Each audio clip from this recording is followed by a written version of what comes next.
بضغطة زر واحدة يا صاحبي اعلمك ازاي تعمل بورتريه للصورة بتاعتك. البرنامج ده ابهرني يا جدعان. انا اول ما عرفت البرنامج ده كده، طبعا انا كنت منزل له شرح بس نزل له ابلود جديد حتة البورتريه دي. قبل اي حاجة كده يا صاحبي، لو انت جديد في القناة انا عايزك تشترك في القناة وتعمل لايك للفيديو ده. وعايز اقول لك ان الفترة اللي جاية هنزل لكم برامج للتصوير هتعدل الصور بتاعتك، هتخليها احترافية وبضغطة واحدة. يا جدعان بصوا، الذكاء الاصطناعي ودانا في مكان تاني خالص. فكل اللي انا عايزه منك يا صاحبي لو انت جديد، عايزك تشترك في القناة وتعمل لايك للفيديو ده. ولو عايز تعليق يظهر معانا الفيديو اللي جاي زي التعليقات دي كده، هتنزل دلوقتي تعمل له لايك وتعمل تعليق. وعشان ما نطولش في المقدمة اكتر من كده، اتاكد ان انت عملت لايك واشتركت في القناة، ويلا بينا على الشرح.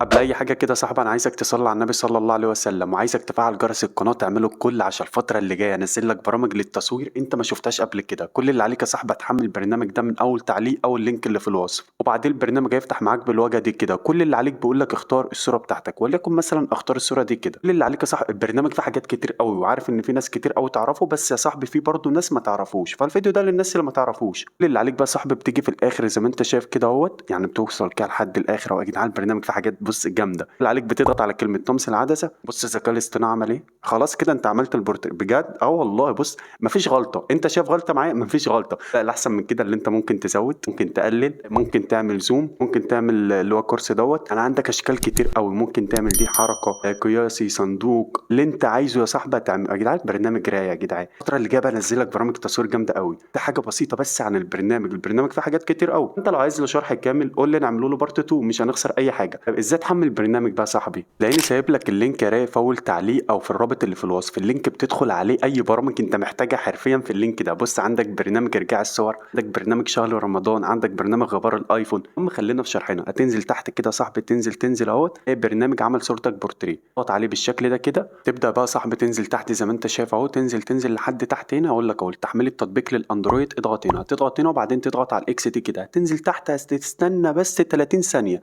اما ال 30 ثانيه تضغط عليهم يا صاحبي هيحولك على اللينك مباشر على طول. البرنامج ده متجر بلاي فيه شبيه كتير، يا ريت تحمله من اللينك. لو استفدت معايا ما تنساش تعمل لي لايك، نوصل الفيديو ده ل 500 لايك، وانتظرونا في اللي جاي. سلام.